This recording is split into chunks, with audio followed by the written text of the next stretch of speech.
el problema de la falta de datos es bastante grave. Y además dicen, no aún si hubieran datos, ni siquiera estamos muy seguros de qué datos necesitamos. Entonces, poner también la atención en eso. Bien. Y bueno, nombra algunos hechos que conocemos de las crisis, ¿sí? Nombra siete hechos. Primero que las crisis financieras, dice, ocurren en todas las economías de mercado, ¿sí? No importa qué tan desarrollada o qué tanto crecimiento tenga una economía, no está exenta de una crisis financiera. Y de hecho, dice, es probable que a mayor desarrollo la probabilidad de crisis aumente por la organización industrial del sistema bancario. Dice Gorton que la organización industrial del sistema bancario es lo que va a determinar el tamaño y la estructura del mercado interbancario, y el mercado interbancario va a ser un factor crítico en la probabilidad de ocurrencia de una crisis. ¿Por qué? Porque a mayor cadena de intermediación bancaria, mayor fragilidad va a tener el sistema bancario y más propensa va a ser esa economía a caer en una crisis, ¿sí? Entonces, a la conclusión que llega con esto es muy importante estudiar la organización del sistema bancario, ¿sí? Si hay mucha intermediación, si hay esta cadena de intermediación bancaria, cómo funcionan los préstamos interbancarios, qué tipo de regulaciones hay, etc. Punto número 2, que las economías también pueden experimentar largos periodos sin crisis, ¿sí? Si bien ninguna está exenta, también puede suceder que haya un largo periodo sin crisis. Y dice Gordon, estos momentos son igual de importantes estudiar que los momentos de crisis. ¿Por qué? Porque la pregunta fundamental acá es, ¿por qué no hubo crisis? ¿Sí? Si no hubo crisis es porque probablemente estábamos haciendo algo bien. ¿Cuáles son esas políticas que estábamos aplicando que funcionaron? ¿O cuáles eran esas regulaciones que estaban evitando la crisis? ¿Sí? Entonces, poner el ojo no solo en los periodos de crisis, sino también en los periodos sin crisis. Bien, que las crisis financieras son repentinas y siempre involucran dinero bancario. En esto de que son repentinas, van a ver que el paper hace mucho hincapié todo el tiempo en que una crisis es un evento único, repentino, ¿sí? Singular, sorpresivo, y además, esto del dinero bancario, de nuevo, lo que decimos antes, que involucra el dinero bancario, nos viene la pregunta de, bueno, ¿qué es ese dinero bancario? ¿Cómo ha ido evolucionando? Y cómo los distintos tipos de dinero bancario pueden influir de distinta manera a la ocurrencia de una crisis, ¿sí? Bien, otra cosa dice, que si bien las crisis no son predecibles, una de las características que hace un poquito más predecible a las crisis es la fragilidad inducida por los booms crediticios que lo preceden, ¿sí? Típicamente las crisis son precedidas por booms crediticios, con lo cual es una cosita que ayuda un poco a predecir la crisis. Pero dice, bueno, si bien esto de que las crisis estén precedidas por un crediticio está muy bien documentado, es muy poco entendido. O sea, no terminamos de entender cuál es exactamente la relación entre el boom crediticio y la crisis, ¿sí? ¿En qué está siendo gastado ese crédito que genera eventualmente esa crisis, ¿sí? Y por otro lado, ¿son realmente los boom crediticios males a evitar, o puede que también se gaste en actividades productivas, ¿sí? Bueno, todas esas cosas son cositas que nos faltan dentro de esto que conocemos, seguir ahondando. Por otro lado, también relacionado con lo anterior, que las crisis ocurren en el pico del ciclo de negocios, que es cuando la macro empieza a debilitarse, ¿sí? Pero de nuevo, esto, si bien se entiende, no termina de entenderse bien la relación entre el ciclo y cuándo viene la crisis. ¿Sí? Bien, otra cosa que sabemos es que las recuperaciones después de una crisis financiera pueden ser muy prolongadas, mucho más que la de cualquier caída del PBI normal. Eh, Luego de una crisis pueden pasar varios años de, de caída del PBI, de recuperación, hasta que podamos volver a crecer. Eh, y por último, que las crisis financieras son muy costosas.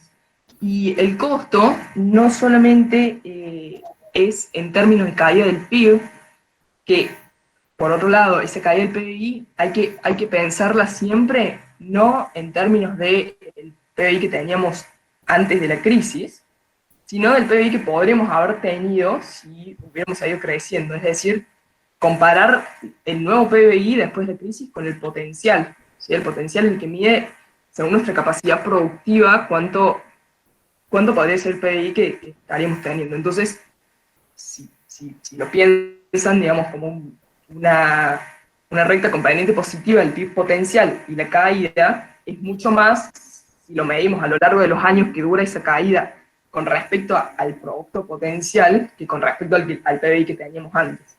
Entonces, mucho más costosas son de esa forma, cuando uno la piensa de esa forma la crisis.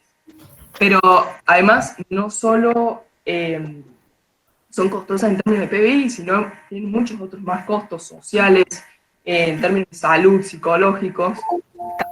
También los bailouts, ¿sí? Que son estos rescates del gobierno, eh, son transferencias de los contribuyentes al gobierno. Entonces, eso también es un costo que se debe medir y que es muy grande. ¿Sí? Bien. Perdón, ¿hay alguien con el micrófono activado? Que siento como un... Ay, gracias. Bien. Y después Hola, dice... ¿me Sí, escuchás? Sí, ahí yo sí, recién lo activé porque justo iba a volver a la anterior de esto de ciclos, pero fíjate a ver si bajas el volumen, no sé si tu micrófono o tu volumen hacen como un boom atrás de la conversación, pero bueno, eso después ahí lo probamos. Ahora nada más por el ciclo, ya ustedes ya sabrán que los ciclos no son regulares, o sea, desde principios de año ustedes han hecho, cuando han analizado las fluctuaciones del producto, los ciclos no son regulares y es por eso que también son asimétricos, no sabemos cuándo va a ocurrir y es por eso que normalmente la recuperación viene mucho más, no es tan sencillo como su compañero recién les decía. Eh, y lo otro lo otro es que normalmente ahora para medir el ciclo uno normalmente era como que eh, hacía la tendencia, una línea, por ejemplo, lineal del producto y después los sub y bajas, digamos, de las fluctuaciones, era lo que era el producto de corto plazo, pero como su compañera dice, ahora normalmente el pico del ciclo, si normalmente es todo sin generar inflación, ese sería el PBI potencial, entonces normalmente los picos son los puntos de tendencia y siempre después de una crisis es muy difícil volver al pico anterior. Sí es fácil que la economía deje de caer, pero volver al pico anterior es más difícil. Bueno, Ana, no, ahí yo lo cierro mi parlante y fíjate a ver. ¿Vos decís que se escucha medio mal? Ahora Bueno, sí estoy escuchando sin el sesgo de atrás, parecía como si estaba un zumbido, pero justo ahora ya está. ah, menos, bueno, dale. Bien, pues, ¿qué es lo que no sabemos? Y dice Gordon, lo que no sabemos en realidad es mucho más de lo que sabemos. ¿Sí? Primero, ¿cómo se desatan esas crisis? O sea, ¿qué es lo que genera ese pánico en los agentes que salen corriendo a los bancos a retirar su dinero? ¿Cuál es la dinámica de crisis? ¿Sí? ¿Cómo empieza? ¿Cómo se desarrolla? ¿Cómo termina? Eh, ¿Cómo afectan las expectativas de la actuación del gobierno, que es lo que decíamos antes? Eh, Puede que las expectativas de actuación del gobierno evitan una corrida, pero aún así se desarrolla la crisis. ¿Cómo funcionan esas expectativas? Por otro lado, bueno, y esto relacionado con el punto de estudiar los momentos sin crisis, ¿cuáles son las políticas que previenen la ocurrencia de una crisis? ¿Cuáles son las regulaciones que funcionan para aplicar la crisis, pero sin reprimir el sistema bancario? Porque no podemos decir, bueno, controlemos todo el sistema bancario de forma tal que no haga crisis. No es la idea, sino políticas que, aún dejando libre el sistema bancario, intenten prevenir esa ocurrencia de crisis. Y bueno, también está la relación con los booms crediticios, la relación con el ciclo. Son muchas más las preguntas que tenemos que las respuestas, y claramente la última crisis lo dejó en claro. Bien, y por último, ¿en qué estado está la teoría de crisis? ¿Sí? Una cosa es lo que vimos antes, la definición práctica para hacer estudio empírico, y otra cosa es cómo está, en qué estado está la teoría de crisis. Bien, ¿cuál es la definición teórica ahora de una crisis? Teóricamente, la crisis está definida por dos puntos. Primero, esto de que la crisis sea un evento único, singular, ¿sí? Repentino. Dice, no es que hay una serie de malos resultados y bueno, la crisis es el peor de ese continuo de malos resultados. No, la crisis es, o sea, en un modelo hay dos posibles resultados, dos posibles estados de la naturaleza. Crisis o no crisis, ¿sí? Entonces la crisis es un evento único. Y por otro lado, que todas las crisis tienen una raíz común, que son las corridas bancarias.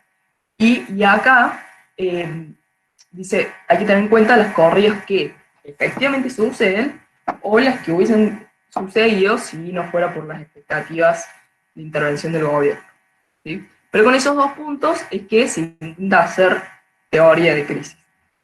Y uno de los modelos que presenta Gorton es el modelo Diamond-Dybvig, o Dybvig, no estoy seguro cómo se dice el apellido, que es uno de los modelos de pánico bancario y de crisis financiera.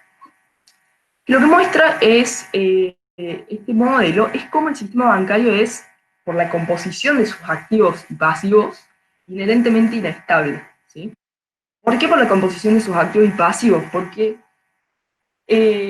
los que demandan crédito, ¿sí? Y por lo tanto, para la institución bancaria eso va a representar su activo, van a ser las firmas que demandan crédito para invertir en proyectos a largo plazo, que le van a dar retorno en el largo plazo. Por lo tanto, esos créditos, las firmas lo toman esperando devolverlo en el largo plazo, ¿sí? Por lo tanto, los activos de las instituciones bancarias tienen vencimiento a largo plazo. Pero por otro lado, los que demandan depósitos, los que depositan en las instituciones bancarias, son los consumidores, ¿sí? Que como no saben cómo va a ser sus necesidades de liquidez en el corto plazo, necesitan que esos depósitos sean de corto plazo, ¿sí? Porque el modelo plantea que la gente puede cambiar de repente sus necesidades de liquidez, y por lo tanto necesitan tener disponible ese dinero en el banco para cuando necesiten cambiar sus hábitos de liquidez, ¿sí? Entonces, el tema de que el dinero bancario solo puede ser respaldado por inversiones a largo plazo, porque el pasivo del banco, que van a ser estos depósitos, están respaldados, su colateral, ¿sí? Es ese préstamo que dio el banco a largo plazo. Entonces, eso es lo que le da la fragilidad central al modelo, ¿sí? El hecho de que pasivos de corto plazo estén respaldados por activos a largo plazo. Bien. Pero esta es del modelo una condición necesaria, pero no suficiente para que ocurra la crisis, ¿sí? ¿sí? Porque eso podría funcionar, digamos, esa es la estructura que tienen las instituciones bancarias siempre, pero no necesariamente se va a dar todo el tiempo una crisis, solo por eso. Para generar la crisis, lo que hace el modelo es introducir una fuente de incertidumbre. ¿Qué incertidumbre? La incertidumbre que tiene cada depositante, acerca de cómo van a actuar el resto, ¿sí?, de los agentes. ¿Por qué? ¿Por qué importa cómo van a actuar el resto? Porque eh, va a existir en el banco un pool común de activos en donde todos esos depositantes tienen el mismo derecho a reclamo, pero ese reclamo se va a ir cumpliendo en un orden, en el orden en el que se presenten esas demandas, ¿sí? Esos reclamos se honran secuencialmente, ¿sí? El primero que llega probablemente reciba más que el segundo, ¿sí? O sea, lo que el banco le va a pagar a cada individuo va a depender del orden que ese individuo tenga en la cola para retirar su dinero en ese pool común, ¿sí? Entonces, no es tan eh, igual el derecho que tienen todos al pool común, ese de activos, porque en realidad va a depender de quién es el primero en la cola, ¿sí? Por lo tanto, si por alguna razón, y aquel modelo no explica por qué, ¿sí? Pero o sea, acá le mete como una variable exógena, ¿sí?, aleatoria, donde de repente, pum, todos piensan que el resto va a salir corriendo a retirar. Y cuando eso ocurre, como cada agente tiene incentivo a ser el primero en la cola, todos van a correr a buscar el dinero al mismo tiempo, ¿sí? Y si todos quieren retirar ese dinero que es de corto plazo, y pueden hacerlo porque es de corto plazo, al mismo tiempo, es el momento en el que el sistema bancario se vuelve insolvente. ¿Por qué? Por este hecho de que su colateral sea de largo plazo. Y entonces, el sistema bancario se vuelve insolvente, el gobierno tiene que salir a rescatarlo. Esa es más o menos la idea del modelo. No explica mucho más, el paper no tiene ninguna ecuación, nada, digamos, es más o menos cuenta de qué se trata el modelo para ver cómo se puede modelizar esto de la corrida bancaria, ¿sí? ¿Cuáles son las condiciones necesarias para explicarlo? Pero, nos dice Gorton, muy lindo el modelo, pero como teoría de crisis le falta bastante, ¿sí? ¿Por qué? Primero que nunca explica cómo es que surge esa falta de confianza. Lo hace mediante estos sunspots, que son como una variable exógena, ¿sí?, que de repente, pum, surge, pero no el por qué, ¿sí? No endogeniza esa falta de confianza, sino le falta, dice, meter el modelo, cómo se desarrolla, ¿sí? Eso de repente todos salen corriendo. Por otro lado, no se llega a ninguna predicción ni a ninguna recomendación de política, ¿sí? Lo que nos importa cuando hacemos teoría de crisis también es intentar evitar la crisis, ¿sí? Entender cómo se desarrolla para hacer algún tipo de recomendación de política, y el modelo no llega a ninguna conclusión, digamos. Bien, por otro lado, solamente el modelo funciona cuando hay un pool común de activos, ¿sí? Como esto que decimos, ¿sí? Cuando hay un pool común donde todos los agentes tienen el mismo derecho de reclamo, es cuando el modelo funciona, ¿sí? Está explicado para ese caso, pero hay otros tipos de dinero bancario, y en esto es que hace tanto hincapié Orton, hay otros tipos de dinero bancario que no funcionan de esa forma, ¿sí? Y que se mostraron mucho en la última crisis del 2008. Entonces, de hecho, este modelo es más viejo, de 1900 y algo, mucho antes de la crisis, mucho antes de que surgieran tantos otros tipos de dinero. Entonces, bueno, también incorporar eso.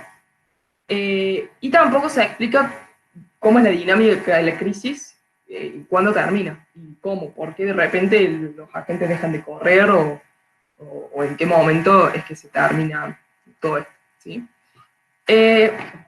Bien, entonces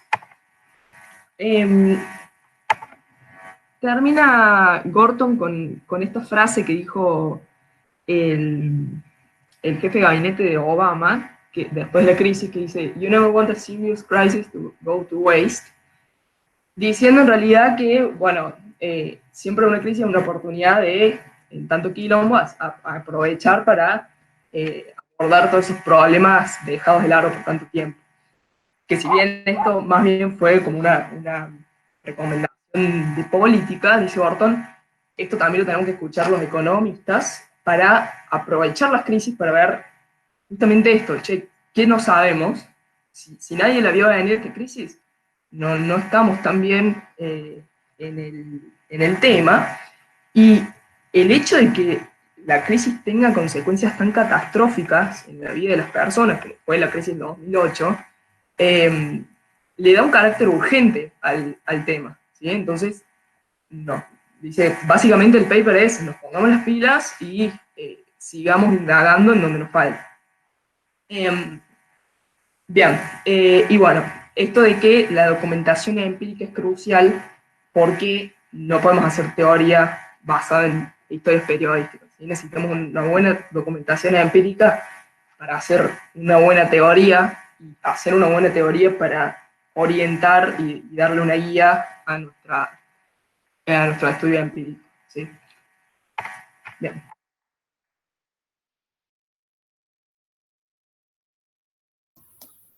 Bueno, esa es la presentación de Ana. Acuérdense que no estamos hablando simplemente de los ciclos económicos como son las subidas y las caídas, sino que estamos hablando de las crisis financieras que ya pueden implicar una caída más fuerte simplemente del ciclo, y por eso estas crisis a veces, por ser de una sola vez que ocurren, o como se dice en inglés, one-off, puede tener un efecto de que al ser one-off no hay credibilidad. Ana, Sí. apaga el micrófono y tu volumen para ver si es esto. Ahí está, ahora sí, mire. Pero bueno, escucha, no es que no te quedes. Pero bueno, al ser un evento one-off o de una sola vez, a veces también nos genera eso de que para la próxima vez es comparable, no va a ser comparable, pero igual nos va a dejar lecciones para aprender. Y lo más típico de estos modelos de crisis financiera, lo más sencillo que ustedes casi como tautología podrían saber es que todo empieza con un problema de credibilidad, porque estamos viendo justo acá problema de crisis financiera. Probablemente si es otro tipo ya de la crisis que estamos viendo hoy día, afecta al sector financiero y todo, pero no empieza por la credibilidad, sino empieza por otras razones. Entonces, por eso es importante que siempre que hay crisis financiera, la credibilidad está en juego, y por eso tampoco se puede saber cuándo empieza la crisis, porque siempre se dice, estamos estimando el ciclo del boom, el punto más álgido del boom, para ver cuándo van a empezar a caer las cosas, pero nunca se puede determinar con exactitud. Y bueno, cada crisis genera más señales para que en la próxima volvamos a cometer menos errores. Simplemente no hay que estudiarlo como que fue una situación que ocurrió hoy y no va a ocurrir en el futuro, sino que al ser un evento que nos puede dejar señales, nosotros como economistas sabemos que se repiten las situaciones, pero al repetirse en otra magnitud, por ahí lo dejamos de lado, y en realidad como economistas no tendríamos que dejarlo de lado, sino analizar qué situaciones podríamos mejorar. Pero bueno, eso requiere datos, y justo esto es lo que tiene un problema de datos. Bueno, Luciana, puedes empezar a compartir tu presentación. Ana, me parece que tenés que dejar de compartir para que pueda compartir.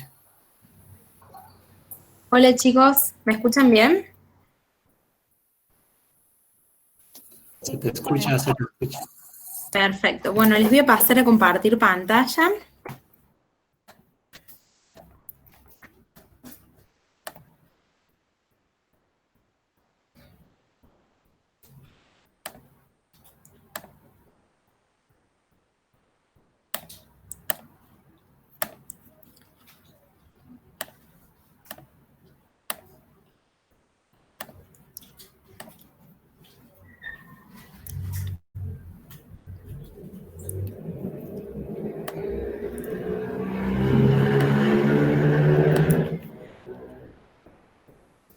Bueno, antes de empezar, comentarles que capaz les esté haciendo algunas preguntas, así que sientan confianza para prender el micrófono, para participar. Es la idea, que también podamos interactuar un poco. Si me escriben por el chat, los voy a estar leyendo también. El paper que voy a presentar hoy es Inflation Targeting in Latin America, What Have We Learned, de Cotani y Oliveros Rosen, del año 2016. ¿Cómo va a ser la presentación? Bueno, primero vamos a ver un poco la introducción del paper, después vamos a ver la revisión y vamos a hacer una pequeña revisión histórica de cuándo se ha aplicado esta estrategia de política monetaria en América Latina. Después vamos a ver el problema que los autores muestran sobre el régimen puro de metas de inflación y después cuál es el consejo que ellos dan, dadas las características de la aplicación de ese régimen en América Latina. Por último, los autores presentan, digamos, como una comparación entre lo que es la política, lo que se piensa tradicionalmente, la visión tradicional de la política monetaria en el esquema de metas de inflación y lo que ha mostrado la evidencia empírica para los países latinoamericanos. Bien, vamos a empezar. Repaso breve de en qué consiste esta estrategia de inflation targeting. Algunos me podrían decir una definición o en qué consiste.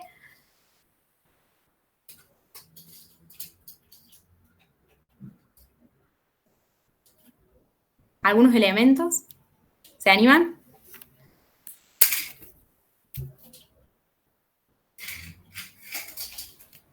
Fijar metas de inflación. Perfecto, se anuncia un objetivo numérico de un nivel establecido para la inflación, que puede ser obviamente un punto específico, puede darse en forma de rango, también un punto con bandas de fluctuación. ¿Qué otras características tiene el inflation targeting? Respecto al Banco Central, ¿qué objetivo tiene? ¿Qué se debe cumplir respecto a la información que debe brindar el Banco Central al público? ¿Qué sucede cuando estamos en un esquema de inflation targeting? Aumentar la transparencia. Acá me escriben por el chat. Perfecto, también. El Banco Central debe estar siempre comunicando sus intenciones, cuáles son las políticas que van a implementar, cuáles son los análisis que están realizando de cómo se van moviendo las variables objetivo. Y también algo muy importante es que la política monetaria se va a comprometer a alcanzar las metas de inflación y la estabilidad de precios va a ser un objetivo clave. El Banco Central va a intentar alcanzar la estabilidad de precios. Eso es muy importante. Bueno, acá un poco ausencia de dominancia fiscal. Acá Valentina escribe en el chat también. Esa va a ser una de las características, ¿no? Que lo que busca dar es también dejar de, como debe asegurar que haya estabilidad de precios, ya no podemos financiar al Tesoro ya no podemos financiar déficit fiscal con impuesto inflacionario. Es un tema muy importante. Como había dicho Frank, incrementar la transparencia, que haya siempre que se esté comunicando la estrategia que se va a llevar adelante, y también cómo el público debe estar también supervisando el Banco Central, y el Banco Central respondiendo a sus acciones y el impacto que tienen sus acciones. Es un poco para tener bien en claro, comenzar, digamos, el paper siempre con conceptos bien claros de a qué nos estamos refiriendo, porque acá el paper va a estudiar cómo fue la aplicación del inflation targeting en los países latinoamericanos. Entonces, si nosotros no partimos de la base de entender cuáles son los supuestos básicos del inflation targeting, cómo funciona en su forma tradicional, nos va a costar mucho poder entender cómo se aplica en el paper. Bien, vamos a ver un poquito la introducción.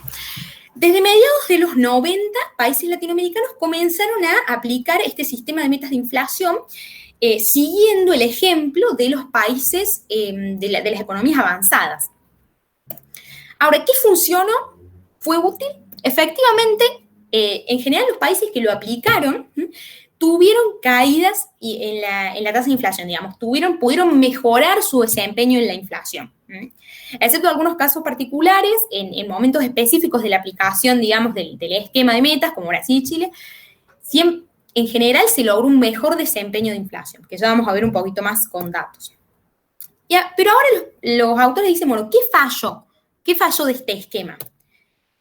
La estrategia de política monetaria va a fallar en proteger a los mercados locales, al producto, de los shocks externos, que van a generar mucha inestabilidad en la demanda agregada. Entonces, el problema es que se va a generar inestabilidad. En realidad, esta estrategia no me va a permitir cubrirme frente a shocks de diverso tipo. Ahora, en general, se observa un trilema en las economías pequeñas abiertas que consiste en que no podés tener simultáneamente tipo de cambio fijo, perfecta movilidad de capitales, libre movilidad de capitales, perdón, y además política monetaria independiente. Siempre hay que sacrificar uno de los tres. No es sostenible llevar adelante las tres al mismo tiempo. Eso es en general está, digamos, esa aseveración, esa afirmación. Ahora, en un régimen de metas de inflación, nosotros tenemos que va a existir libre movilidad de capitales, la política monetaria va a ser independiente, efectivamente, porque vamos a estar manejando la tasa de interés para llegar a las metas de inflación, a los objetivos planteados por el Banco Central. Entonces, como tenemos estos dos elementos, sí o sí tenemos que dejar el tercero. O sea, nuestro tipo de cambio debe ser flexible. Debemos tener un tipo de cambio flexible. Ahora, ¿qué plantean los autores? En realidad, este esquema de política monetaria de libre movilidad de capitales, ¿no? Y además un tipo de cambio flexible, y la política monetaria independiente, no le permite a las economías emergentes amortiguar el impacto de shocks externos. Entonces, el objetivo es que no podemos, el resultado, perdón, es que no se puede terminar de alcanzar los objetivos que se plantean, dado que no podemos amortiguar el impacto de los shocks. Entonces, la demanda agregada sigue estando inestable y no podemos evitar esa inestabilidad. Entonces, frente a esto, que ocurre en economías emergentes, frente a esta situación, los autores dicen, no, en realidad no hay un trilema, hay un dilema. Toman la opinión de otro autor, que si no me equivoco es Rey, que él sostiene que hay un dilema. Entonces, si yo quiero mantener la política monetaria independiente en el sentido de poder manejar la tasa y que ese manejo de la tasa me permita llegar a las metas de inflación que el Banco Central fija, yo tengo que proteger, de alguna forma, tengo que lograr proteger a la economía frente a shocks externos. Frente a, o tengo que ver alguna forma de regular la movilidad de los capitales, o debo ver cómo esa movilidad libre de capitales no me genere tanta influencia en la estabilidad de la demanda agregada. Eso es lo que me dicen los autores. En realidad yo tengo un dilema y tengo que ver cómo hago que no me afecte tanto los shocks. Porque en realidad no puedo ajustarme. ¿Cuáles son las dos preguntas que buscan contestar los autores? Siempre es muy importante ver cuál es la situación que ellos ven, observan, y cuáles son las dos preguntas que se hacen e intentan responder en este paper, presentando un modelito con toda la explicación por detrás. Primero, ¿por qué la política monetaria, por qué este esquema es menos efectivo para alcanzar el objetivo de estabilización en economías emergentes a diferencia de las economías avanzadas? ¿Por qué en las economías emergentes este esquema de política me genera inestabilidad y no me permite amortizar los shocks? La respuesta que van a dar es la siguiente, que un poco los autores se anticipan ya en la primera parte del paper a la conclusión que van a llegar luego. Yo directamente, yo respeto el orden de los autores, así les es más fácil leerlo. Lo que los autores van a decir, chicos, tengan en cuenta que después vamos a ver bien todo el funcionamiento, o sea, la lógica que está atrás de lo que plantean los autores, así que si no entienden muy bien la respuesta a estas preguntas ahora, la idea es que las vayamos analizando a lo largo de que veamos el paper.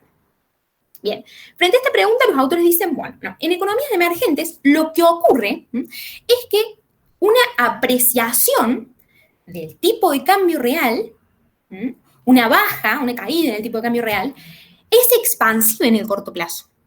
Ya vamos a ver bien por qué. O sea, al contrario de lo que podríamos pensar en una primera instancia. Y esto genera que las economías sean vulnerables a los shocks. Como una apreciación expansiva y una depreciación del tipo de cambio real es contractiva, y a eso le sumo una política monetaria contracíclica, yo lo que voy a generar es que la economía sea más vulnerable a estos shocks externos. En realidad, este esquema no me está sirviendo para cuidarme de la inestabilidad de la demanda agregada. Y la segunda pregunta que lanzan los autores es, bueno, ahora, ¿cómo puede la política monetaria estabilizar la inflación si no me permite estabilizar la demanda? Eso es lo que se plantea, no sé, ¿cómo puede ser que esto es posible? Y su respuesta es que ellos, si bien no es posible neutralizar el efecto de shocks externos, sí puede controlar la inflación a costa de la estabilidad del tipo de cambio real. Entonces, en un contexto favorable, los bancos van a aumentar la tasa. Y eso va a generar apreciación con las consecuencias que tiene, que ya lo vamos a ver un poquito más adelante. Esto va a generar efectos adversos en el crecimiento, en esta inestabilidad. Entonces, ¿cuál es el punto más importante que marcan los autores? O sea, estar en un régimen en donde tenés una activa política monetaria contracíclica y además tenés total y completa flexibilidad del tipo de cambio, no es óptimo para economías emergentes porque porque ese esquema a nosotros no nos permite absorber los shocks y nos hace más vulnerables y nos genera efectos en el crecimiento. Eso es básicamente lo que plantean los autores. Es muy importante. Ahora vamos a ver cuando veamos un poco la lógica atrás del modelito, esto va a quedar mucho más claro.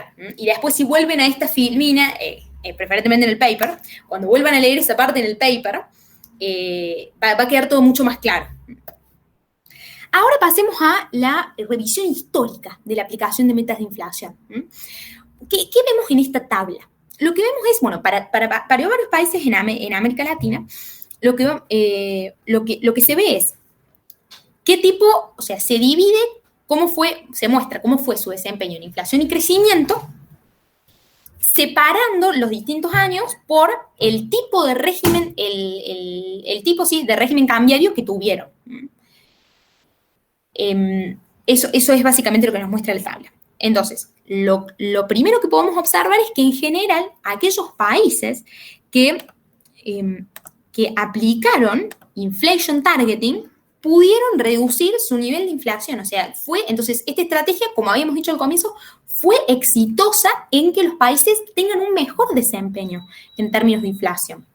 Por ejemplo, podemos ver el caso de Brasil, que pasamos de 19,3% anual a 6,8%. Después, el caso de Chile, que pasamos de 15,7% a 3,4%. Colombia también, que muestra una caída pronunciada. Vemos el caso de México también.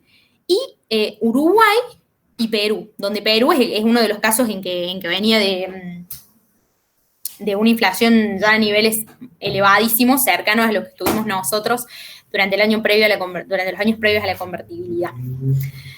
También vemos que hay otros regímenes que fueron exitosos, otras estrategias de política monetaria que también fueron exitosas en reducir la inflación, como fue, por ejemplo, nosotros en Argentina, en la época de la convertibilidad, en esta caja de conversión que realizamos, que la inflación se desplomó, también sirvió para reducir la inflación, y durante el periodo, obviamente que después la convertibilidad tuvo sus fallas por ciertas razones, pero bueno, acá en este punto estamos analizando específicamente cómo logró estabilizar la inflación esa estrategia de política. Y también, bueno, el tema de Ecuador con la dolarización.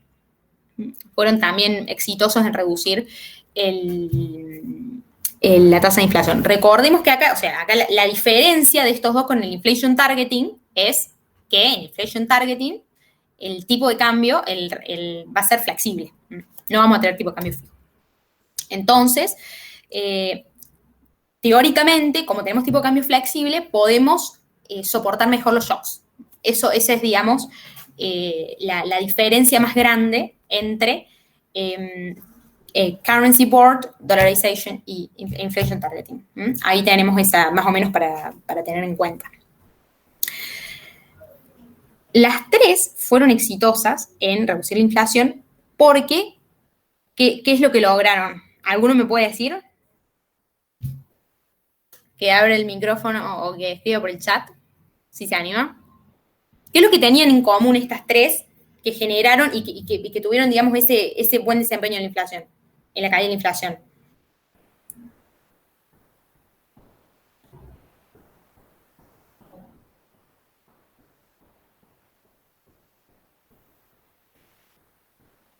Nadie se anima. Chicos.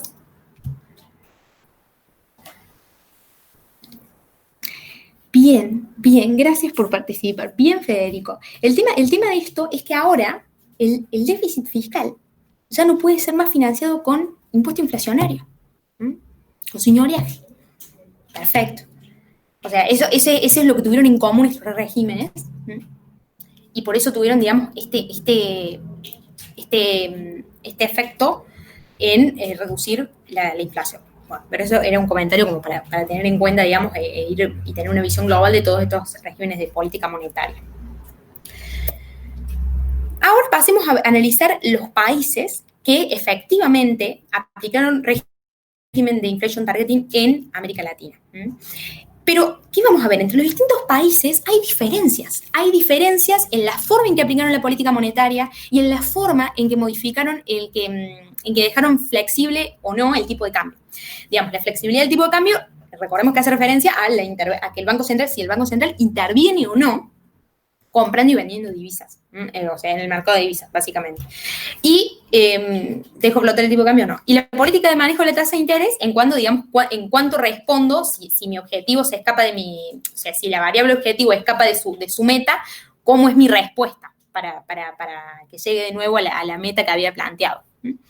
Lo que vemos acá, lo que vemos es que, por ejemplo, Perú, que vimos que tuvo, que después vamos a ver que es uno de los que mejor desempeño tiene, tuvo su flexibilidad del tipo de cambio, fue baja, o sea, hubo intervenciones, y por otro lado, su política monetaria no fue tan activa, no reaccionó tanto a esos cambios, a las variaciones de la variable objetivo de su nivel meta, digamos, que habían planteado. Mientras que Brasil, por ejemplo, tuvo un manejo de la política monetaria muy activo, respondiendo mucho a los cambios que se veían, y también, pero por otro lado, la flexibilidad fue media, o sea, ya ahí nomás de parte del Banco Central. ¿Qué vemos acá en este otro gráfico? Acá estas variables que tenemos, World Import y VIX, son maneras de medir la vulnerabilidad a los shocks externos. Entonces, acá lo que vemos son las variaciones del producto cuando crecen las importaciones mundiales en un determinado porcentaje y cuando crece este índice de volatilidad. Y lo que vemos es que en general Brasil fue las variaciones en el producto que sufrió Brasil frente a cambios en las condiciones externas de la economía. Sí. Fabricio, ahí veo tu chat. O sea, es un índice que nos va a estar reflejando una mayor volatilidad. Entonces, lo que nos dice este gráfico, esta tabla, es que, bueno, Brasil, frente a cambios en la volatilidad externa, en las condiciones externas, tanto en los mercados de bienes como en los mercados de capitales, va a tener fuertes fluctuaciones en su producto, fuertes variaciones en el producto. En cambio, Perú, por ejemplo, tiene menor reacción, menor volatilidad de su producto frente a cambios en las condiciones externas mundiales. Eso es lo que busca mostrarnos esta tabla. ¿Y a qué conclusión se llega? Observando los datos. Esa es la primera mirada que realizan los autores viendo los datos. Bueno, aquellos que tuvieron una política fiscal menos activa y los que no dejaron flotar tanto el tipo de cambio fueron los que tuvieron mejor desempeño en cuanto a inflación y en cuanto a crecimiento, y también fueron los menos vulnerables, o sea, fueron menos vulnerables frente a los shocks externos, a los cambios en las condiciones de los mercados globales. Y también sufrieron menos volatilidad de su tipo de cambio nominal. Entonces, esto nos llama la atención, ¿no? Sin seguir exactamente al extremo del inflation targeting, pudieron seguir, o sea, un inflation targeting poco ortodoxo, podríamos decir, tuvieron mejores resultados. Entonces, esto es lo que le llama la atención a los autores y lo que intentan estudiar. Y lo que vamos a pasar ahora a ver es cuál es el problema que los autores detectan en la aplicación de un régimen puro de metas de inflación en economías emergentes. ¿Cuál es el problema que ven? Y a partir del cual formulan un modelito. Debido a cuestiones de tiempo, más que nada, porque había que presentar 3 papers hoy, no desarrollé también el modelito que está en el apéndice del paper, sino que voy a trabajar con toda la lógica detrás del modelo, o sea, todo lo que explica y algunos elementos de las diferencias de la política monetaria que el paper marca entre economías emergentes y economías avanzadas. Pero por cuestión de tiempo, digamos. O sea, el modelito es muy sencillo, lo pueden ver, pero preferí que veamos bien cuál es la lógica y qué es lo que nos está explicando. Que podamos entender todo lo que está detrás de ese modelito. Detrás de es un modelo de 4 ecuaciones nada más, o sea, es muy corto, pero entender cómo funciona, qué nos está diciendo. Sí, ahí... En primer lugar, sí. Sí, es como más que un modelito, son 4 relaciones que están relacionadas, porque Claro. normalmente uno piensa es el modelito, tiene que estar cerrado y no es un modelo cerrado. Bien. Simplemente son de relaciones de que tendrían que cumplirse, son ideas para poder armar un modelo, digamos. Bien. Y, bueno, y al final hablo algo sobre el BIC si querés, pero de algo que ya estábamos haciendo, pero seguí nomás. Dale, perfecto. Gracias, Fer, por la intervención. Bien, vamos a ver ahora un poco en qué consiste este Pure Inflation Targeting, esta meta de inflación en su estado puro, digamos. O sea, tenemos que tener plena flexibilidad de tipo de cambio y manejo activo de la tasa de interés de referencia de política monetaria. Y lo que tenemos que tener en cuenta en este tipo de régimen, para que sea óptimo, es que el único objetivo que le tiene que importar al Banco Central es la desviación de la inflación respecto a la meta. Si se desvía, por ejemplo, el tipo de cambio respecto a su valor de largo plazo de equilibrio, el tipo de cambio real, entonces esto no generaría una reacción por parte del Banco Central. O sea, el único objetivo sobre el cual va a reaccionar y sobre el cual va a trabajar son, digamos, las metas, es cuando la inflación se desvía de su meta, de su valor óptimo. Pero obviamente que nosotros tenemos que hacernos las siguientes preguntas. Vamos a ver si se animan un poquito más a hablar, chicos. Está bueno que se pueda lograr un poquito más de interacción. En otras clases se ha dado un poco más de interacción y está bueno, es muy enriquecedora, digamos. No le tengan miedo a prender el micrófono y decir algo o equivocarse o lo que sea, porque vamos aprendiendo juntos en esto, y más en este mundo tan nuevo de pandemia y COVID-19, que tenemos que pasar toda la virtualidad. Así que anímense, capaz, si no se animan ahora, más adelante, a seguir participando, porque hace muy enriquecedoras las clases. Bien, primero hay que ver lo siguiente, bueno, recordar siempre, ¿por qué me importa la estabilidad de precios? O sea, nada más me importa porque yo quiero alcanzar porque yo quiero tener los precios bajos, o qué es lo que me permite alcanzar la estabilidad de precios. ¿Por qué es tan importante la estabilidad de precios para un país? ¿Qué es lo que nos impide si no tenemos esa estabilidad? La capacidad de tomar decisiones respecto al futuro. Confianza en la moneda. Bien, y eso ¿qué nos va a permitir? Digamos, además, está perfecto lo que dicen, pero ¿qué me va a generar en términos de producto en el futuro? Porque hay más confianza, se toman mejores decisiones, hay más transparencia. Un mayor crecimiento. Un mayor crecimiento, ahí está. Nosotros nos importa tener estabilidad de precios porque o sea, eso nos va a permitir que haya crecimiento, que la economía crezca. Muchas gracias, chicos. Entonces es muy importante, o sea, ese es nuestro objetivo. Pero ahora los autores dicen, bueno, pero si en este Pure Inflation Targeting, yo lo único que presto atención es a que la inflación esté en su meta. Pero no le presto atención, por ejemplo, a las variaciones del tipo de cambio real respecto a su nivel de largo plazo. Por ejemplo, que me puede llegar a generar inestabilidad en el producto y en el crecimiento. ¿Realmente es bueno ¿Realmente es bueno? ¿Es buena esta estrategia? ¿Es óptima? Si yo dejo de lado otros elementos que me pueden afectar el crecimiento, si en realidad mi objetivo final es el crecimiento, o sea, es poder tener un esquema, un contexto macroeconómico, institucional que me permita crecer, tener un crecimiento sostenido. Entonces, ¿realmente es óptimo si dejo de lado otras variables, me va a atacar me va a generar problemas con crecimiento, que es en realidad mi objetivo último? Eso es lo que plantean los autores. Por favor, si no soy clara o si me enredo un poco, ustedes me escriben o me aprenden el micrófono y me dicen si puedo repetir, ¿sí? O sea, con toda la confianza del mundo, si quieren que repita algo, lo repito y lo vemos de nuevo. Esta es la pregunta que se hacen los autores analizando lo que ha sucedido. Entonces, nuevamente aquí, digamos, ¿es realmente óptimo para las economías emergentes llevar adelante este esquema? Si dejando de lado otras variables, dejo de prestar atención al crecimiento cuando en realidad es mi objetivo último. Entonces, como esto es lo que se van planteando los autores.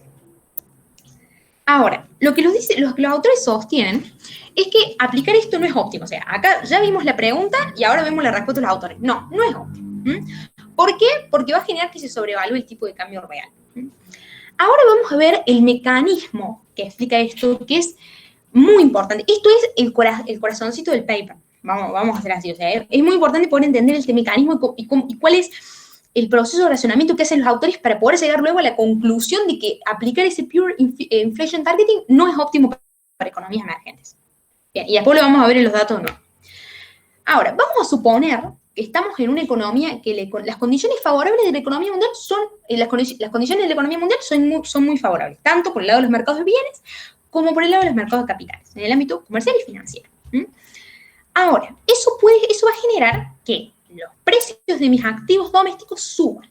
Y también va a generar que el precio de nuestra moneda respecto al dólar, el valor de nuestra moneda respecto al dólar, sea mayor.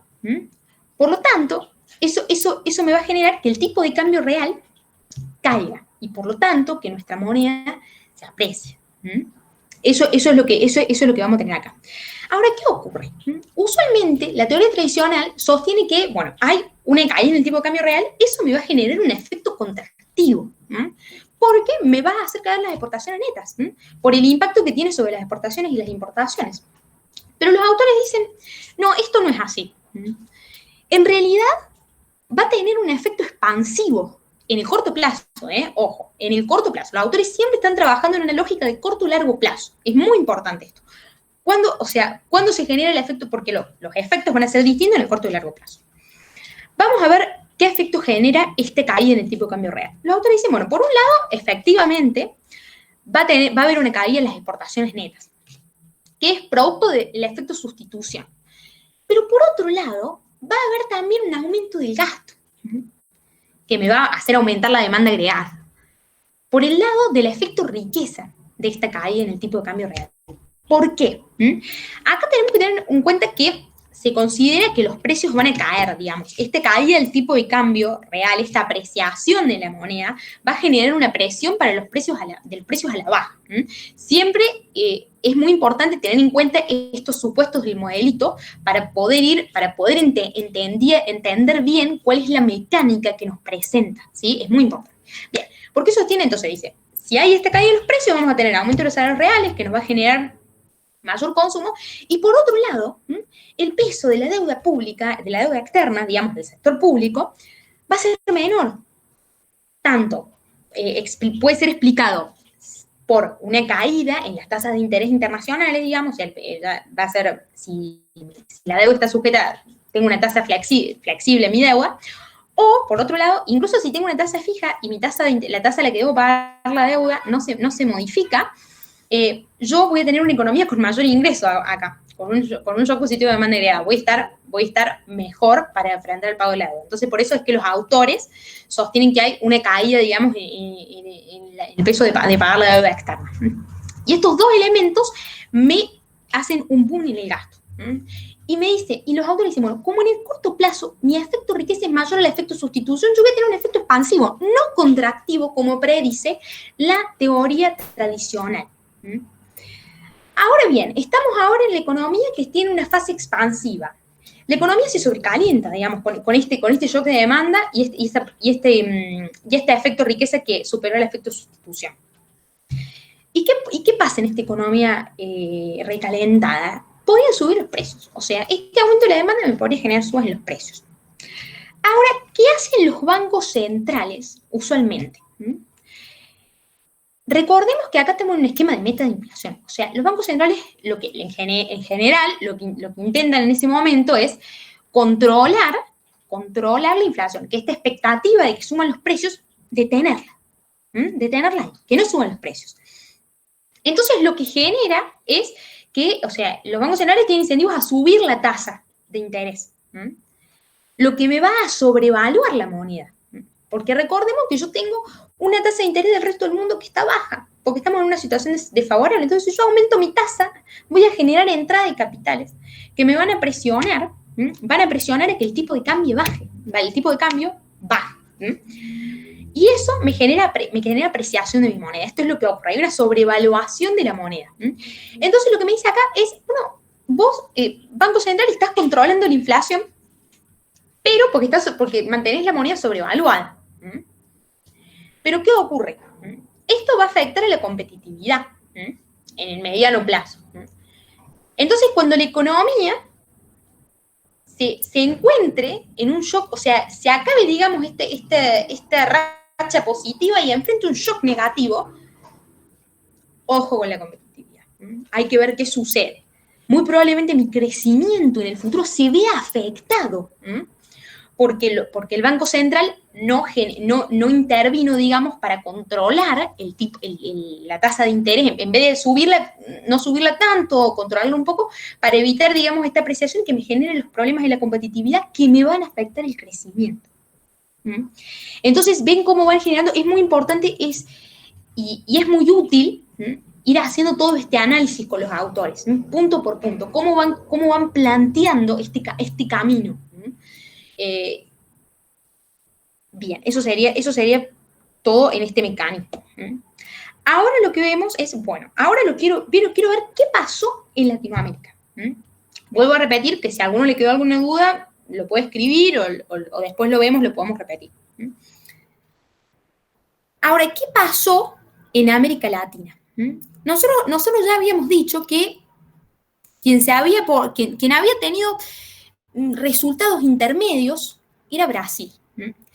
Y es más, la división que vemos en esta tabla vemos dos conjuntos de años, del 2004 al 2011 en esta primera parte y después vemos del 2011 al 2016 en esta segunda parte. Esto se va a dividir en base al desempeño económico de Brasil, porque lo que va a mostrar el autor son varios elementos. Estos son obviamente los países de América Latina que aplicaron Inflation Target, ¿sí? Estamos hablando en ese esquema. Y acá estamos hablando, mostramos dos conjuntos de años porque son dos conjuntos en que hubo primero condiciones positivas y después condiciones no tan buenas. En los primeros años tenemos excelentísimos términos de intercambio para los países latinoamericanos y tenemos una política monetaria muy laxa por parte de las economías avanzadas. La tasa de interés de las economías avanzadas lo muestra RAFIR, y RIR muestra la tasa de interés local y acá muestra la tasa de depreciación. La tasa de apreciación del tipo de cambio real. O sea, para que tengan un poco de idea de cómo son de cuáles son los datos que nos muestra la tabla, que me olvidé de ser un poquito más específica. Bien, ¿qué es lo que hace Brasil? Vamos a la primera parte. En los primeros años tenemos un desempeño económico muy bueno, en general, en términos de mercados de bienes, en términos de mercados financieros. Y lo que tenemos es que el crecimiento es muy alto, tenemos un fuerte crecimiento de Brasil, de 4,4 puntos porcentuales del producto, y también tenemos una altísima apreciación de la moneda. Esto es lo que busca mostrar, con una alta apreciación de la moneda. ¿Qué ocurre en el segundo periodo, en el segundo conjunto de años? Brasil, o sea, ya en ese segundo conjunto de años, nosotros vamos a tener que, si bien la política monetaria de los países avanzados o de las economías avanzadas va a seguir siendo laxa, va a seguir siendo una política monetaria expansiva, vamos a tener un muy mal panorama en términos de comercio, que lo podemos ver con la evolución de los términos de intercambio, que empeoró. Entonces, ahora lo que vemos es, bueno, ¿cuáles fueron las reacciones de las distintas economías que aplicaban inflation targeting? ¿Y cómo fueron los resultados? En base también a lo que ya habían, a las decisiones que ya habían tomado en el primer periodo. Brasil, lo que podemos ver es que en el primer conjunto de años tenemos un crecimiento alto del producto, mientras que en el segundo conjunto de años tenemos un crecimiento muy, muy bajito del producto. Pasamos a tener un desempeño, a tener una variación del producto, un crecimiento del producto muchísimo menor al que teníamos anteriormente. O sea, el crecimiento se ralentizó. Y por otro lado, la inflación fue mayor. Entonces, lo que los autores plantean acá es que debido al desempeño que llevó adelante con el manejo de tasas y lo que esto generó con el impacto que esto tuvo en la variación del tipo de cambio, generó que Brasil tenga un desempeño no tan bueno y tuviera más problemas de crecimiento a largo plazo, justamente por esta acción de yo en el corto plazo subo la tasa y me genera apreciación de la moneda. Pero esto me va a generar consecuencias adversas en el futuro, digamos. Me va a generar problemas de crecimiento cuando haya un shock desfavorable. Eso es lo que intentan ver los autores y lo ven en el paper, lo explican específicamente para el caso de Brasil, ¿no?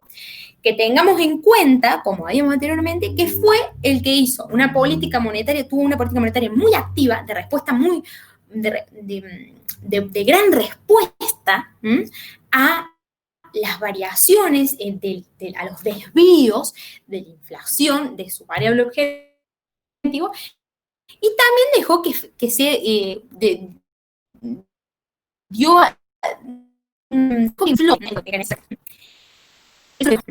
entonces, cómo se debería plantear, digamos? Primero dicen, o sea, lo que plantean los autores es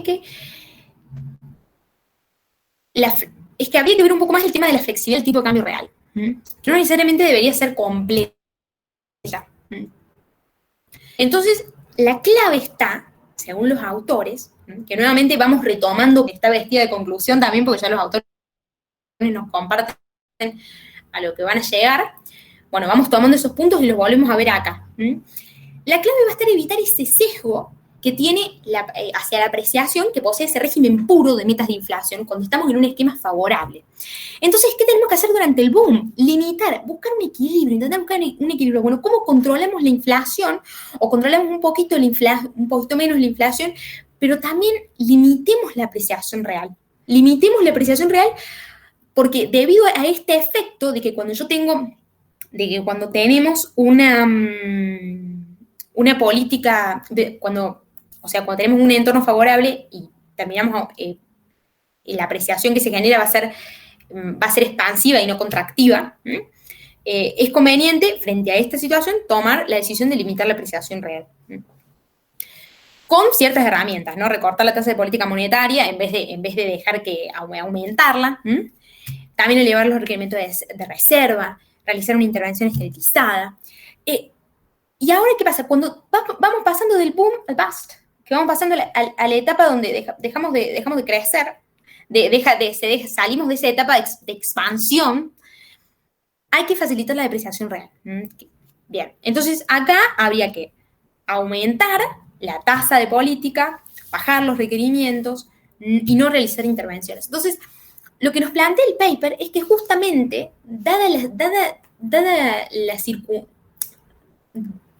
dado lo que se observa en América Latina, dado lo que ocurrió y lo que se dio en la aplicación de las metas las metas de inflación, en realidad habría que reaccionar de la forma opuesta a la que efectivamente se debería reaccionar con el Pure Inflation Targeting.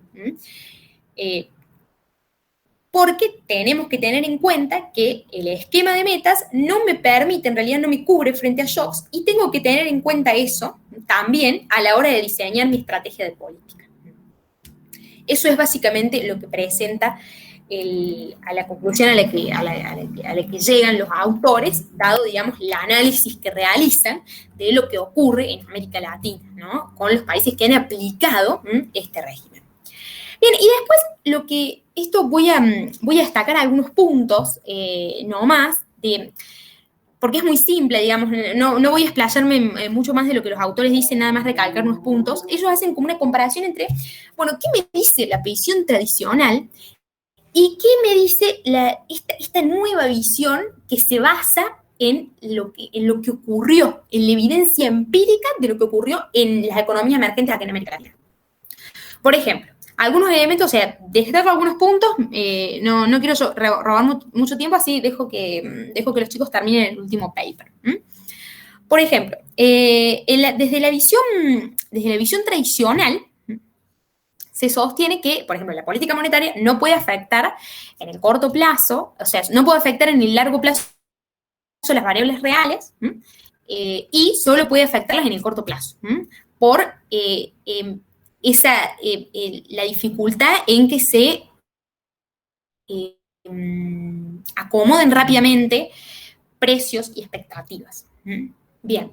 Después, por ejemplo, lo que sostiene la visión tradicional es que el tipo de cambio fijo va a asegurarme la autonomía, que la política monetaria sea independiente de las economías pequeñas, independientemente de que haya libre movilidad de capitales, que es algo diferente a lo que vimos en la evidencia empírica que presentaron los autores.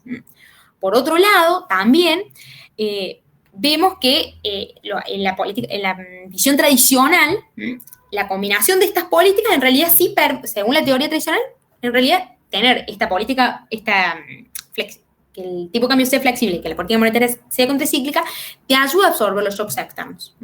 Cuando vimos que había algunas diferencias con lo que se planteaba con lo que se observó, lo que vinimos estudiando en el paper. Después, con el tema también de las apreciaciones o las depreciaciones, que la teoría tradicional dice que una depreciación real es expansiva y una apreciación real es contractiva. Entonces, en el corto plazo, que en realidad lo que no se va a probar lo mismo en esta nueva visión que plantean los autores en base a la evidencia que se vio anteriormente. Bien, eso más o menos como para resaltar algunos puntos que creo que son los más importantes, lo que nos más ha llamado, o sea, lo que más destaca el paper para poder contrastarlo. Y después cuando tenemos la alternative view, tenemos nuevamente que, por ejemplo, si llevamos una política monetaria contractiva de aumento de tasa en el corto plazo, lo que vamos a tener debido a la diferencia con la tasa de interés internacional es que vamos a lograr reducir la inflación, pero no tanto, porque vamos a terminar apreciando, o sea, esa inflación va a quedar reducida, pero porque la moneda va a estar sobrevaluada, justamente por esta política que realizó el Banco Central. Bien, y lo otro, digamos, para destacar, digamos, más importante es justamente ver que, según esta nueva visión, en realidad una apreciación del tipo de cambio real va a ser expansiva, mientras que una depreciación del tipo de cambio real va a ser contractiva en el corto plazo, al menos en economías emergentes, dado lo que se vio en el paper, dado la evidencia que presentan en el paper.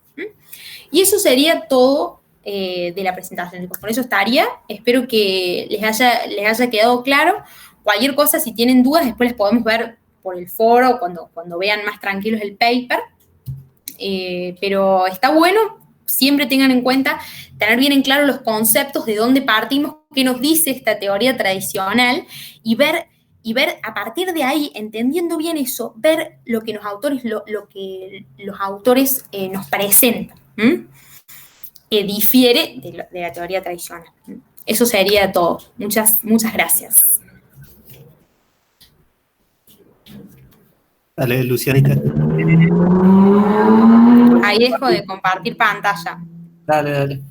Ahí, lo único que acá cambia es con respecto a lo que ustedes ya saben, el inflation targeting va a generar inestabilidad del producto, busca generar crecimiento, pero va a generar inestabilidad del producto.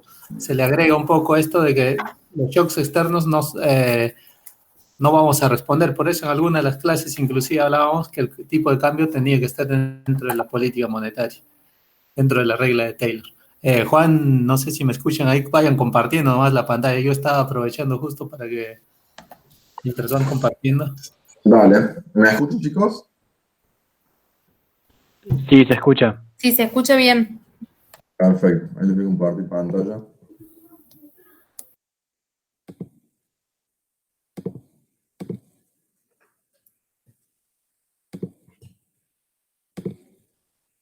Ahí se ve. Sí, se ve. Bien, bueno, nosotros con Nacho vamos a presentar un paper de Guillermo Calvo que se llama Política Económica en Aguas Borrascosas, Vulnerabilidad Financiera en Economías Emergentes. En realidad no es un paper académico, sino que es un discurso que pronunció Guillermo Calvo en la recepción del premio Rey Juan Carlos en Madrid en el año 2000.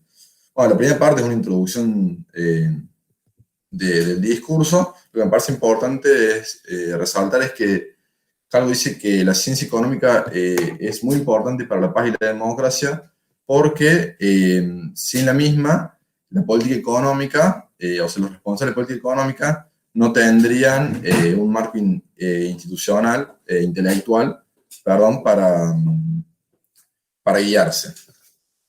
Bueno, después hace un breve repaso de su vida, o sea, de su carrera, que me parece que hay varias cosas interesantes, no es importante para el paper en sí, pero bueno, yo que tenemos tiempo podemos verlo bastante rápido. Bueno, Guillermo Calvo nació en Buenos Aires y su padre trabajaba en el Banco Central de la República Argentina. Los colegas de su padre y sus compañeros de trabajo eran todos discípulos de Raúl Prebisch, que por si no saben fue el primer presidente del Banco Central, y dice que desde pequeño le recomendaban libros para que leyera, libros como la Teoría General de Keynes, etcétera, que hasta el día de hoy le cuesta entender. Después en la secundaria fue alumno de Julio Olivera, que dice que saliéndose del programa de las clases, les explicaba fragmentos del equilibrio general de Walras, y que eso le genera una fascinación por la economía desde chico. Luego, al poco tiempo, conoció un empleo en el Banco Central, en una sugerencia, y su jefe era Julio Hipólito Guillermo Olivera, que era el hijo de su profesor secundario. Y dice que en vez de a él le pasa algo muy interesante, porque en vez de ponerlo a llenar planillas, le dice que se ponga a estudiar inglés y a leer matemáticas para economistas de Allen, creo, si no recuerdo mal. Dice que en ese momento no había carrera de economía ni de administración de empresas en Argentina, entonces que se enrola en la carrera de contador. Ahí empieza a participar por invitación de su jefe, de Julio Olivera, de seminarios que se llevan a cabo en la Universidad de Buenos Aires, y bueno, compartí ese seminario con Miguel Siedrowski y con Mantel, que también fueron economistas destacados que salen de acá de la Argentina.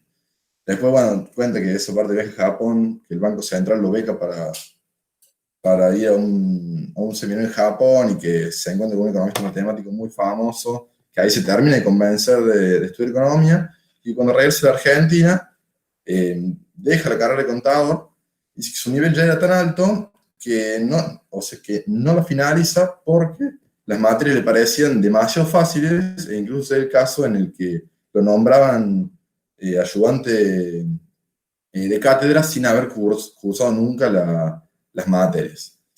Y la parte más interesante de su carrera es que, sin haber terminado la carrera de grado acá en Argentina, termina yéndose a la Universidad de Yale, a Estados Unidos, y hace la tesis doctoral con Koopmans, que fue premio Nobel en 1975, y él atribuye esto a la Guerra Fría y a un error burocrático. ¿Por qué?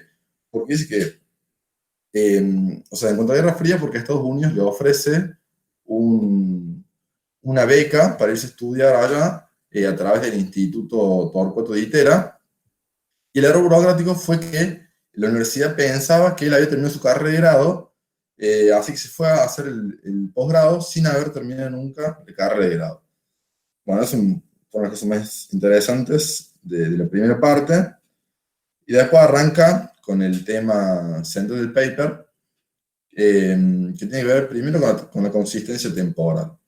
Dice Calvo que este es un tema que tiene connotaciones prácticas muy claras en todo el ámbito de la política económica, y que a priori suena como un mandamiento, como hay que ser consistente temporalmente. Pero bueno, ¿qué pasa con ser consistente temporalmente? ¿Qué significa eso? Ser consistente temporalmente significa que las promesas que uno hace hoy, que la autoridad económica hace hoy en el periodo T, las cumple mañana, en el periodo T+1, T+2, etc. Pero hay un problema central con eso, que es que hacer bien todo el tiempo te puede llevar a hacer el mal. Sin querer, siendo buenintencionado, te puede llevar a hacer el mal. Y él lo explica con un ejemplo de un padre y un hijo que dice,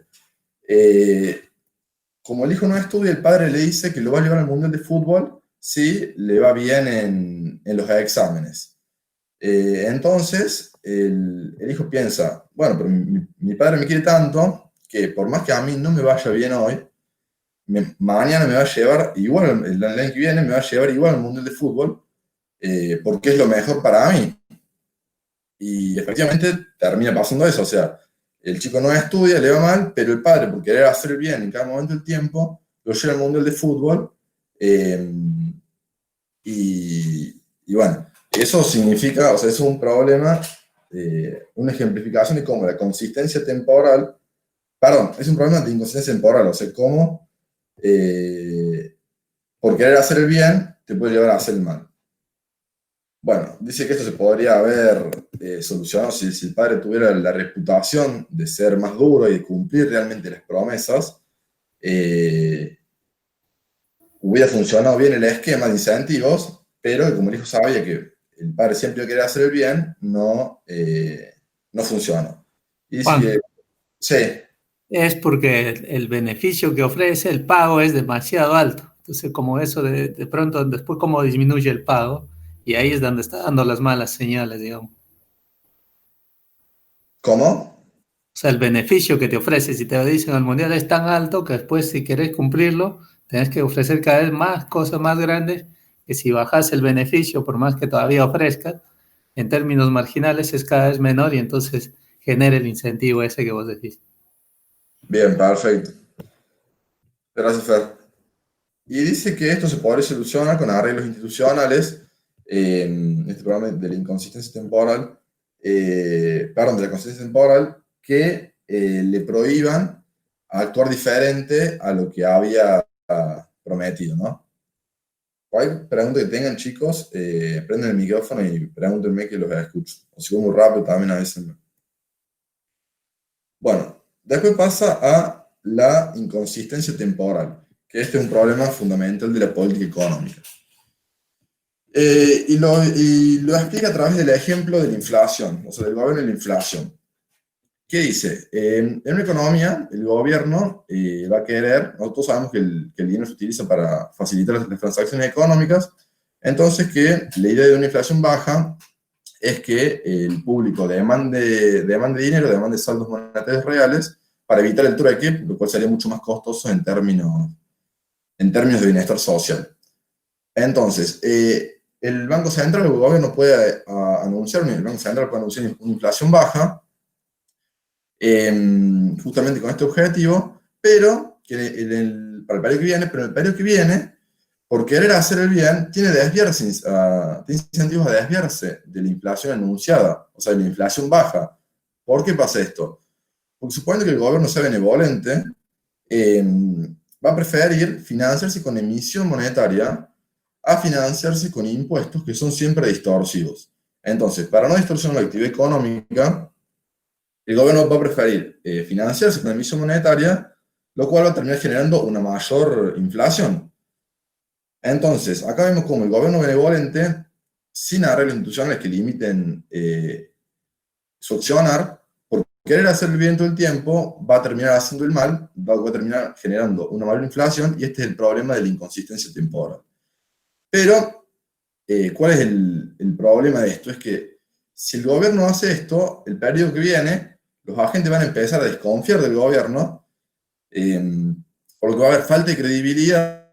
Eso va a conllevar que haya malas expectativas, o sea que ahora los agentes van a tener expectativas de inflación más altas, entonces van a usar excesivamente el trueque, de lo que sería socialmente deseable, y ahí vemos cómo se conduce a los malos resultados. O sea, por hacer el bien, termina conduciendo a malos resultados.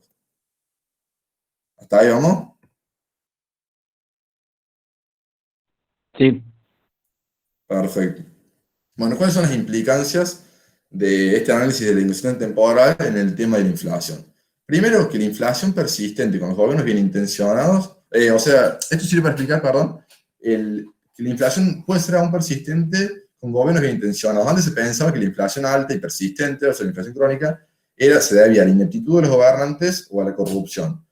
Pero, en realidad, esto ahora vemos, o sea, desde que se desarrolló esta teoría, de cómo los gobiernos pueden ser bien intencionados y hacer que se genere inflación crónica por esto de la inconsistencia temporal. Entonces, terminar con la inflación puede requerir atarse las manos, o sea, quitarle grados de libertad al gobierno. Eso fue lo que se hizo acá en la convertibilidad en los 90, quitándole, o sea, poniéndole como restricción al Banco Central que la totalidad de la base monetaria tenía que estar respaldada en moneda extranjera. Pero esto de quitarle grados de libertad a la vez tiene una desventaja, que se pierde la capacidad de política monetaria para dar respuesta a los diferentes shocks que pudieran tener lugar en la economía y en los cuales, durante los cuales es mejor tener a disposición más herramientas o más instrumentos para resolver los problemas que se presentan. Entonces acá vemos los casos donde lo mejor es el enemigo de lo bueno. O sea, lo mejor que se haría, claro, que el gobierno tenga todos los grados de libertad, pero que cumpla con lo que dice. Pero, ¿qué pasa? Por querer hacer el bien y por querer, o sea, tiene incentivos a desviarse, entonces lo terminas haciendo el mal por querer hacer el bien. Y ahí, o sea, esto nos muestra por qué siempre se generan, o sea, por qué la política económica está siempre sujeta a problemas de credibilidad. La credibilidad es algo que se construye y que lleva mucho tiempo construirla y se pierde muy fácilmente. Entonces, bueno, acá vemos cómo muchos grados de libertad generan problemas de credibilidad porque impiden que el gobierno se puede desviar del curso adoptado en cualquier momento, y pocos grados de credibilidad también generan, de libertad, perdón, también generan problemas de credibilidad, porque eso implica que los que están insatisfechos con estas restricciones pueden tomar el poder y eliminar las restricciones. Bueno, esto nos explica por qué las autoridades económicas y la política económica en sí está en un constante cuestionamiento por parte del sector privado, y nos muestra la necesidad de encontrar un punto medio para dar credibilidad y construir la credibilidad. Bueno, después vas a analizar el tema de los países emergentes, que básicamente es el tema central del libro, y dice que este problema de la inconsistencia temporal es especialmente grave en justamente los países emergentes, que generalmente tienen shocks al producto mucho más recurrentes que los países avanzados. De hecho, los países emergentes fueron el epicentro de grandes crisis financieras a partir de 1994, es decir, a partir de la crisis del tequila que empieza en México. ¿Por qué se da esto? Bueno, poniendo en contexto y yendo un poco para atrás, a partir del 1989 se da un fuerte aumento de los flujos de capitales a los países emergentes, desde los países desarrollados, es decir, grandes ingresos de capitales. ¿Esto qué genera? Genera un aumento en las reservas, porque los bancos centrales compran las divisas y monetizan ese ingreso de divisas para aumentar el gasto, etc. También aumenta el déficit de cuenta corriente, porque se consume más, se expande la demanda agregada, y todo esto se refleja en un aumento de la deuda neta. Entonces, vemos que hay mayor demanda agregada, hay más gasto, también hay más reservas. Es decir, que los países, como dice Calvo en el paper, están tocando el cielo con las manos. Pero hay un problema, que es cómo manejar esta bonanza económica. ¿Por qué? Porque al aumentar la demanda agregada tan fuertemente, empiezan a aparecer presiones inflacionarias, etc. Entonces el problema es cómo manejar esto. Bueno, ahí vuelvo un poquito para atrás y busco explicar cuál es la razón del mayor flujo de capitales. Muchos decían que la explicación de esto era el plan Brady, es decir, la solución de los problemas de deuda externa en Latinoamérica, en conjunto con Estados Unidos. Pero él dice que en ese momento trabajaba en el Banco Mundial, no sé si en el Banco Mundial, y que empieza a viajar por los países de la región y ve que todos, independientemente de lo que estén haciendo, empiezan a recibir, están recibiendo, perdón, dinero, o sea, fondos internacionales. Entonces dice que la explicación de esto tiene que buscarse fuera de los países emergentes. Y ahí encuentra una correlación negativa entre los flujos de capital de los países emergentes y las tasas de interés de corto plazo de los Estados Unidos, o sea, de los bonos de tesoro de los Estados Unidos. Y esto es consistente con que en el periodo de fuerte aumento de flujos de capitales a los países emergentes, es decir, el 89-94, coincide con bajas tasas de interés en los Estados Unidos, y en el 94, justamente cuando se observa un incremento de la tasa de interés de los bonos de tesoro de Estados Unidos a corto plazo, se da la crisis del tequila. Bien, entonces, ¿cuáles son las implicancias de esto? O sea, de esta observación que hace Calvo de que en realidad este flujo se debe a razones externas a los países. Primero, que los emergentes pueden estar a merced de lo que ocurra afuera. O sea, no tiene nada que ver lo que estén haciendo, no es que no tiene nada que ver, no es tan relevante lo que estén haciendo, sino las condiciones de la economía mundial. Entonces, no alcanza con reducir los déficits y solucionar los problemas internos, sino que también hay que protegerse ante los problemas externos, porque así como te benefician en algún momento, de la nada te pueden terminar perjudicando, que eso es lo que vamos a ver ahora.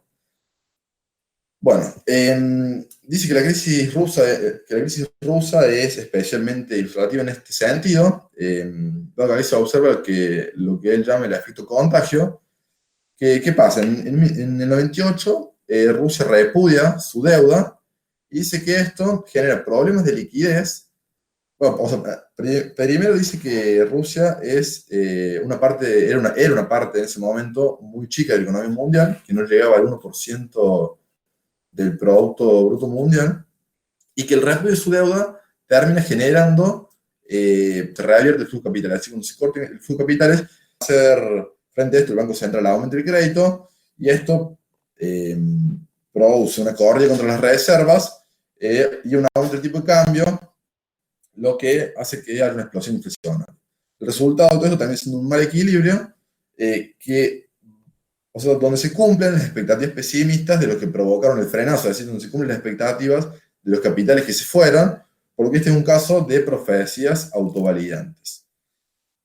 ¿Y qué es lo que remarca Calvo acá?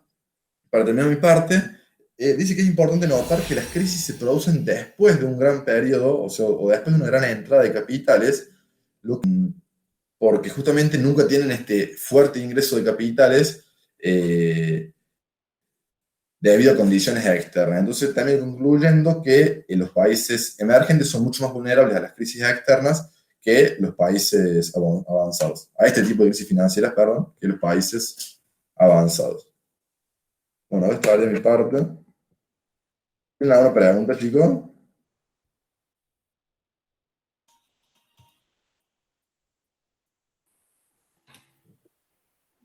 Bueno, Bueno, voy a compartir pantalla. Le paso Ahí muy está, rápido.